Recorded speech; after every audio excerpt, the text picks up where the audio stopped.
Bonjour. À la demande des auditeurs, le divertissement donné en l'honneur du repas consommé devant les auditeurs du Grand Studio par Sa Majesté Léon Zitrone, nous avons résolu de vous présenter des grosses têtes pas tout à fait comme d'habitude, c'est-à-dire des grosses têtes grand siècle.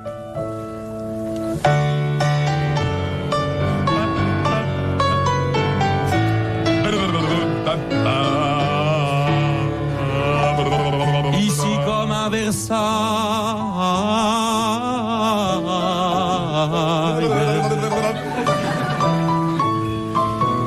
tous les jours à 4 heures, les mâchoires de Léon Zitrone travaillent et il prend son petit jambon. Et je prends mon petit jambon, et il prend son petit blanc qui m'a. Aïe! Zitrone, tu as un graton dans des cornes d'avocat. Il vaut mieux, mon Jaco, avoir un graton que l'air d'un faucon.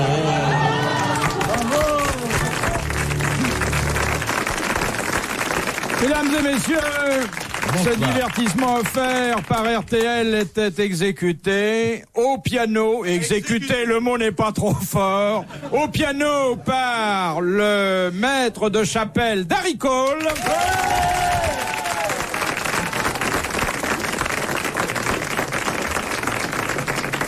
La basse était Léon Zitrone. Avec malheureusement un chat qui m'a gêné au moment où nous passions de majeur en mineur. Le baryton était Charles Level. Bravo Charlot. Chef des chœurs, Jacques Martin.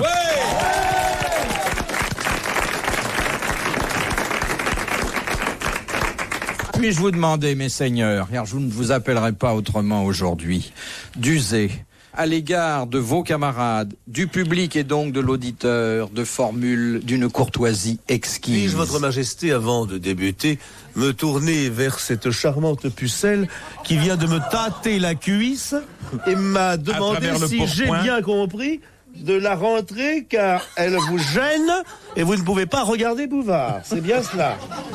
Je me décale la cuisse. Voulez-vous venir faire le travail vous-même? Tenez, voilà, madame arrive. Voilà. Mais je suis lourd. Voilà. Vous voulez pas changer autre chose? Faites 2 voyages, madame. Décale-la un peu, cher Martin, pour qu'elle puisse, en regardant Bouvard, te caresser la cuisse. Voilà comme j'aime vous entendre. Madame, maintenant qu'en vos célestes mains, vous avez pendant quelques instants tenu mon joyau, ce qu'il y a de plus précieux en Martin, le voulez-vous garder pour après l'émission? Ah, je veux bien, dit-elle, en rosissant un peu. À condition que tout cela ne soit pas un jeu, que ce soit pour de vrai, ce soir qu'à la chandelle, je puisse voir vraiment si Martin ridondelle. Oui. Martin ridondait déjà depuis 8 jours. Monsieur, ne soyez pas jaloux. Cette dame me désire et c'est bien naturel. Elle a tâté le produit et elle est sûre de ce qu'elle aura chez elle. N'achetez pas les yeux fermés. Car il vaut mieux ici, enfin, mon cher Léon, la cuisse de Martin que votre vieux jambon.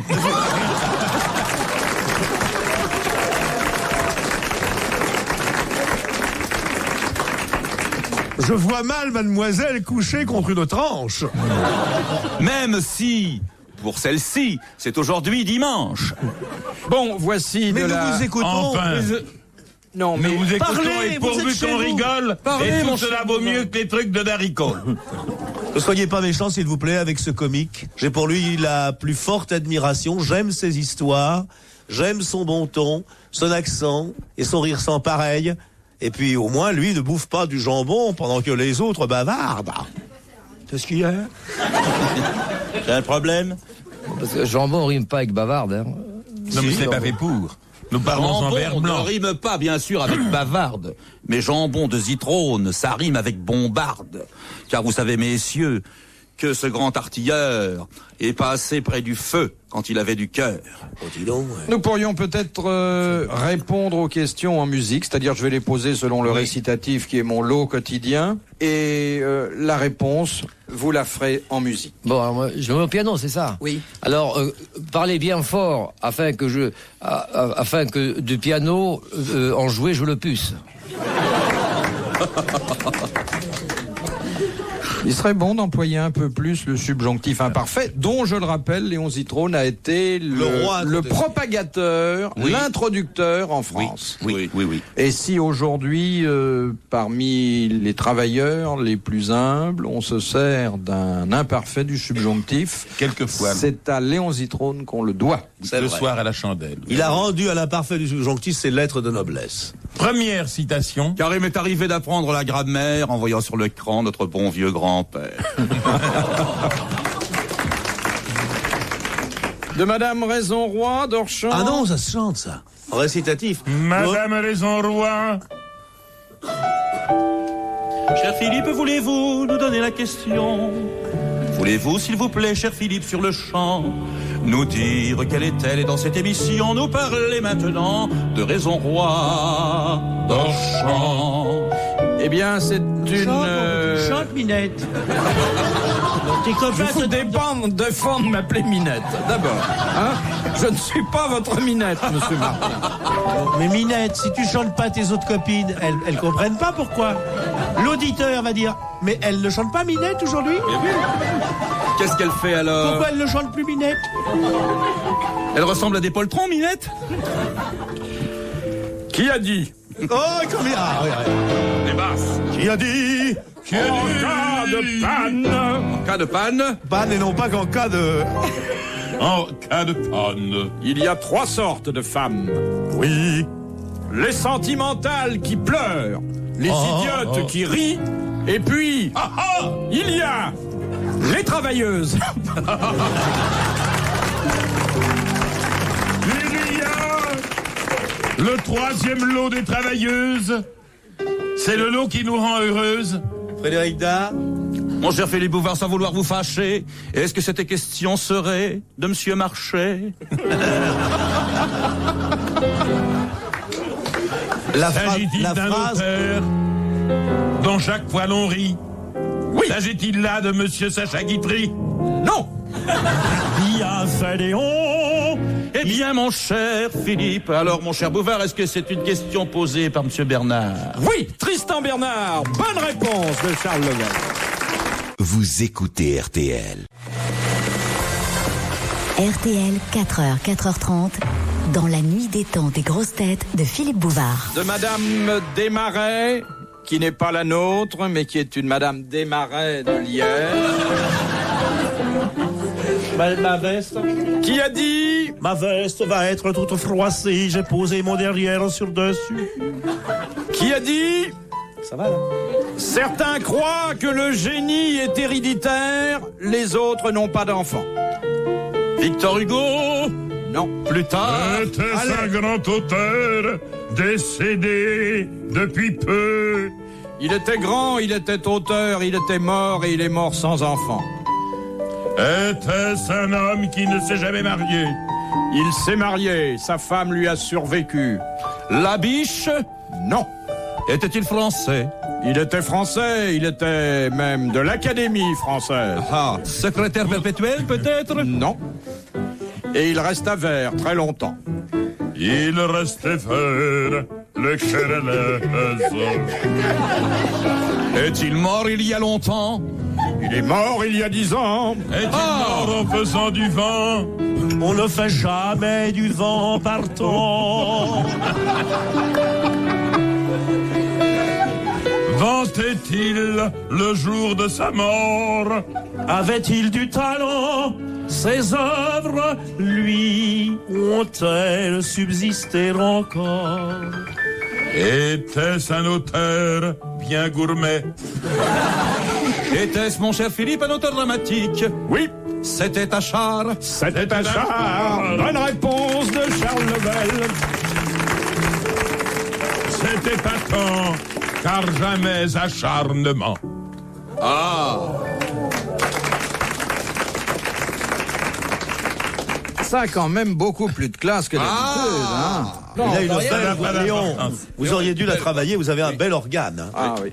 Pourquoi vous ne le montrez pas plus souvent? Vous aviez déjà un bel orgasme, mais là, vous avez un bel organe. Ah non, j'ai l'orgasme. J'ai dans l'orgasme des hauts et des bas. Faites voir, Dari. Ah non, vous avez pas... Léon va vous chanter son orgasme. Silence. Attention. Oh, il m'arrive quelquefois de me le prendre par 2 fois. Les jours de fête. C'est pas possible, vous avez fait un tiercé dans l'ordre. Ce n'était pas tiercé exactement. C'est ce qu'on appelle en sport hippique un couplet gagnant. Je me pique d'en faire quelquefois de beau. Un doublé. Un jumelé. N'êtes-vous pas Un sûr couplet. d'exagérer? Et est-ce que ça fut payant? Ça fut payé. C'est un rapport gagnant. C'est un rapport placé.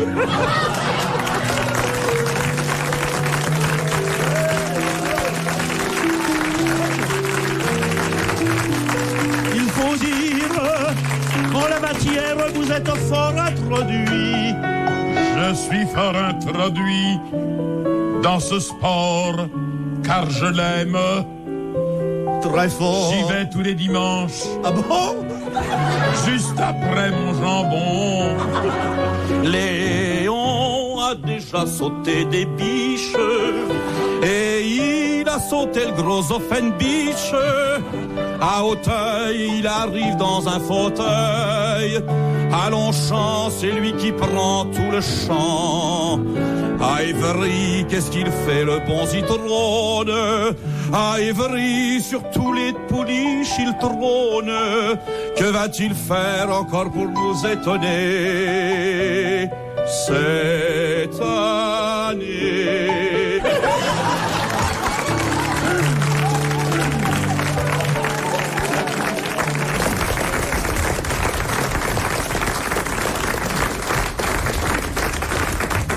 De Madame Daligan de Digoin.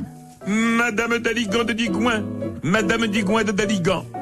Mon cher Léon Zitrone, je pense que ce soir, vous rentrerez en ambulance. Entre 2 tranches de jambon. Pour une fois que j'ai pris ma voiture, vous m'avez mené la vie dure. Il va falloir qu'à mon volant, je rentre sans faire semblant. Moi, j'ai une fois été raccompagné par Léon Zitrone en voiture. C'est quelque chose. La voiture est comme les chevaux, elle va directement à Longchamp. Il monte, il met une paire de lunettes, 2 paires de lunettes, il fait « Je vous préviens, j'y vois très mal la nuit ». Je voudrais... non, Ben dites-le, n'ayez pas peur. Non, c'est important. Dites-le en musique, tenez, allez au piano. Non, c'est à ce sujet, c'est à ce propos-là. Il y a environ une trentaine de secondes, j'ai fait une note à la place d'une autre et je voulais m'excuser. Oui. Alors, je vais vous dire pour que vous soyez au courant, parce que pas dire que je fais des trucs en cachette. Vous allez écouter bien. Oui. Tout à l'heure, au lieu de faire, j'ai fait.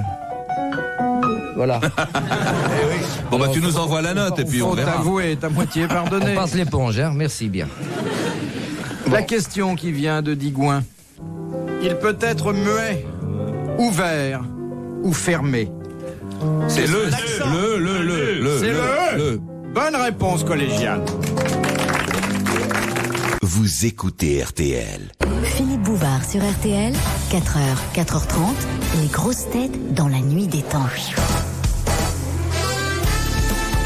Jusqu'à 4h30, 4 magnifiques grosses têtes dans la nuit des temps du 22 août 1984. Autour de Philippe Bouvard, Léon Zitrone, Jacques Martin, Charles Level et Darry Cole. Hein, ces provinciaux qui viennent manger notre pain. Oh, vous êtes parisien, vous? Oui. Non. Un vrai de Paris? Pas tout à fait. Mais comme je suis venu m'installer à Paris à 1 an, je peux être considéré quand même comme un Parisien. À l'âge d'1 an, Oui. C'est-à-dire il y a tout juste, enfin il y a à peine un Voilà, demi-siècle. Exactement. Eh bien moi je suis plus vieux parisien que vous. Je suis à Paris depuis 62 ans. Oui, mais vous êtes, 1922. Vous êtes né hors de nos frontières, Je Léon. suis né hors de vos frontières, hors de nos frontières, comme vous dites, mais je suis parisien depuis 1922, c'est-à-dire depuis 62 ans. Et vous avez été naturalisé en quelle année? Oh, j'étais naturalisé très tôt, vers Ah les bah je années savais pas que vous aviez été 32, naturalisé, je disais ça comme ça au hasard. Naturalisé en 32 ou en 33. Moi, je savais même pas que vous étiez né hors de nos frontières. Ah bah parce que vous ne lisez pas les journaux. Bah non. Et vous regardez pas la télévision. Je savais même pas. Bah voyez. Dites donc, ils m'ont écrit de Verdun pour me demander d'aller présenter, c'est un jour où je ne peux pas, mais ils m'ont demandé si je voulais emmener un ami. Alors j'ai pensé que nous pourrions peut-être, étant donné l'affection que nous portons à tous ceux qui ont combattu, nous pourrions peut-être bien y aller ensemble, hein, Père Martin? T'as parfaitement raison. C'est pas fait casser la gueule pour des petits cons à cheveux longs, là. Regarde-moi ça, on sait même pas si c'est des gonzesses ou si c'est des hommes. Regarde-le, il y a un corsage. J'aurais voulu voir ça dans les tranchées. On l'aurait pas vu, remarque. La tête aurait pas dépassé. Ça, avec moi, l'ennemi aurait été bien attrapé. Ah Ouais. oui, ça, il faudrait tirer sur les chaussures pour viser la... Ah ouais. Vous visez le nombril, ça passe au-dessus, hein, c'est pas assez bas. Mais moi, je suis un ancien combattant. C'est vrai, moi aussi. Vous avez combattu contre quoi, vous? Ben, je me le demande, je voyais rien en face, alors. On a fait de la Ah, pacification. parce que vous étiez de l'autre côté? Vous êtes trop jeune pour J'ai fait avoir... l'Algérie, On a fait l'Algérie, bon Dieu, avec Martin. Et alors, qui c'est qui l'a gagné, la guerre d'Algérie? C'est moi? C'est pas nous. Qu'est-ce que vous faisiez là-bas? Je gardais les mandarines. Je rigole pas, on était 16 pour garder 16 hectares de mandarines.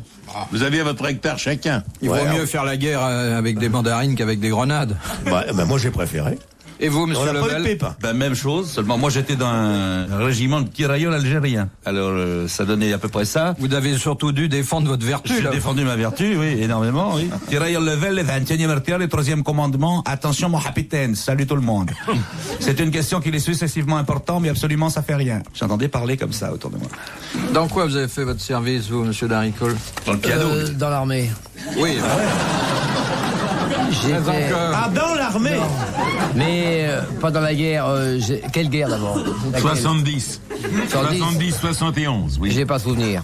Comment? Mais- Et quand Gambetta est parti en ballon, mon jeune ami, vous ne vous souvenez pas? Non, j'étais déjà... Derrière une ligne. J'avais cassé mes lunettes. J'ai pas vu. C'est mes lunettes, mais c'est moi qui faisais le reportage, vous en souvenez pas? Ah, j'ai entendu. oui. Gambetta partant comme cela? Quoi, c'était il y a peine, il y a 150 ans? Oui, vous aviez même expliqué qu'on 115 avait ans. coupé l'éclairage parce qu'on avait besoin du gaz pour gonfler. Eh oui, on gonflait. Alors, monsieur Daricole, vous Oui, étiez avec dans plaisir. quelle arme? Dans le génie, sans doute? J'étais... Ça se voit, c'est vrai, non? Ouais.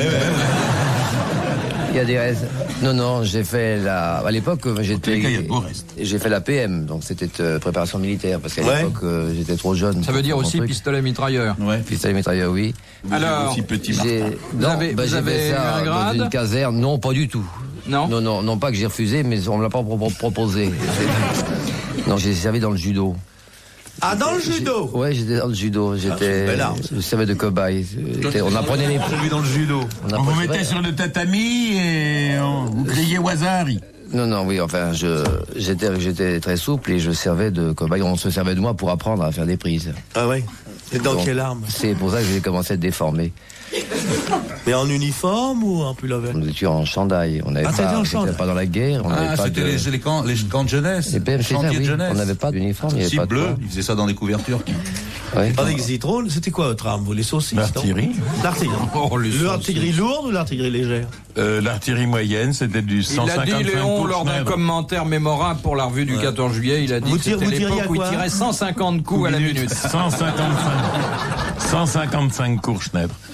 C'était des belles douilles, alors? Ah, c'était des douilles comme je vous en souhaite. Vous aviez un canon par personne ou vous étiez Nous plusieurs? avions... oh non, on n'était pas si riches que Vous ça. étiez combien à mettre la main au fût? On était quatre Ah oui. à mettre la main Et au vous feu. tiriez, Les quatre contre, tireurs. vous tiriez contre qui? Ben, on tirait contre l'ennemi. Mais vous les voyez? Ben non, dans l'artillerie, on ne voit pas l'ennemi, sauf si Ah, on vous tire à tirez vue. au hasard, quoi. Ah non, on calcule. Avec des abacs de tir, des tables de log et un brigadier de tir. Oui, mais le temps de calculer, l'ennemi est plus où il était. Ben justement, non mais l'ennemi d'artillerie, Vous l'ennemi... calculez que l'ennemi est là, le temps qu'il vous faut pour multiplier, fasse un quinze. il se retient 2, l'ennemi est là. Ouais. Ah, pas du tout, il ne va pas si vite. Parce que lui aussi est artilleur. Alors, il calcule aussi. Ça s'appelle des duels d'artillerie. Ah, on calcule. Et c'est celui qui a calculé le plus vite qui fiche sur la gueule à l'autre. C'est ça, les obus se croisent. Les obus se croisent. Et ne se rencontrent jamais. Ah, il leur arrive de se rencontrer, ça va être une belle gerbe. Est-ce que je peux vous demander si vous conservez vos tables de logarithme sur vous? Non, mais mes abacs de tir, oui. Qu'est-ce que c'est, vos abacs de tir? C'est un truc pour calculer s'il faut tirer plus court ou plus long. On encadre l'objectif d'abord.